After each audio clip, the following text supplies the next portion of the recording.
มีพึ่งหลวงมาอาศัยอยู่เทิงต้นไทรใหญ่อายุนับร้อยปีในมือนี้ผู้ขาลูกหลานมีแรงศรัทธาต่อสิ่งศักดิ์สิทธิ์คือพ่อปู่บุญมาลอยล่างรวมถึงบรรดาพึ่งหลวงทั้งหลายจึงได้อัญเชิญเครื่องห่วงสรวงขอขมาก่อนที่ลูกหลานสิได้ขึ้นตีพึ่งเทิงต้นไทรใหญ่เพื่อขอนำพึ่งเดือนหาให้ได้หลายเด้อผู้ขาเอา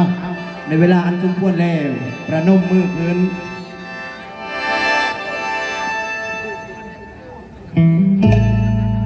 ภูมิมักเทว่าภูตารสมิงที่สาภาเทสันติภูมิมามหิติกาเตปิอาโรคเยนะจ๊ะสุเคนะจ๊ะสุปะพยัญชนะสัมปันนั่งสารีนั่งโภชนานั่งพุทธกรรมวรังสัพพะโทสังขะมันตุเตข้าขออัญเชิญพระภูมิเทวา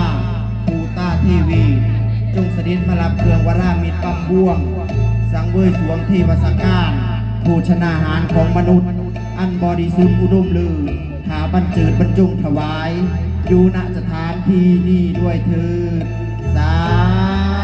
ธุ